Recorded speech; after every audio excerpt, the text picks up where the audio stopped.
দর্শক, আপনারা এই যে দৃশ্যটা দেখতে পাচ্ছেন, নিশ্চয়ই এটা আপনাদের অনেক পরিচিত একটা দৃশ্য। গত বছর ছাত্র আন্দোলনের সময় জুলাই অভ্যুত্থানের বাংলাদেশ পুলিশ কর্তৃক গত বছর সাভারে এই একজন ছাত্রকে এই ভ্যান থেকে, পুলিশের ভ্যান থেকে এইভাবে নির্মমভাবে তাকে গুলি করে ফেলা হয়েছিল, তাদের আন্ডার রাখা হয়েছিল। তবে তাকে যখন এই পিসি থেকে ফেলা হচ্ছে তারপরেও সে জীবিত ছিল, কিন্তু নির্দয়ভাবে পুলিশ তখন তাকে হাসপাতালে না নিয়ে বরঞ্চ রাস্তার পাশেই তাকে ফেলে তারা চলে গিয়েছিল।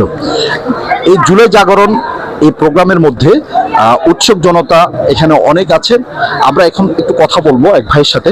যে আসসালামু আলাইকুম। ওয়ালাইকুম আসসালাম। যে আপনি এই জুলাই জাগরণে এই যে দৃশ্যটা আপনি দেখলেন, এটা আপনার অনুভূতিটি?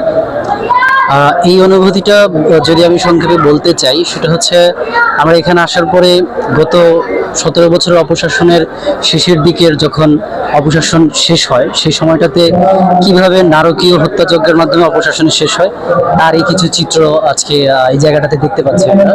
তার মধ্যে এটি হচ্ছে পুলিশের, বাংলাদেশ পুলিশের কীরকম নির্বিচার হত্যাকাণ্ড হয়েছিল সাধারণ মানুষের উপর, আন্দোলনকারী মানুষের উপর। মোটামুটি এই জিনিসগুলো এখানে আমার মনে হয় একটু চিত্রায়িত করার চেষ্টা করছে আজকের সংগঠনটি।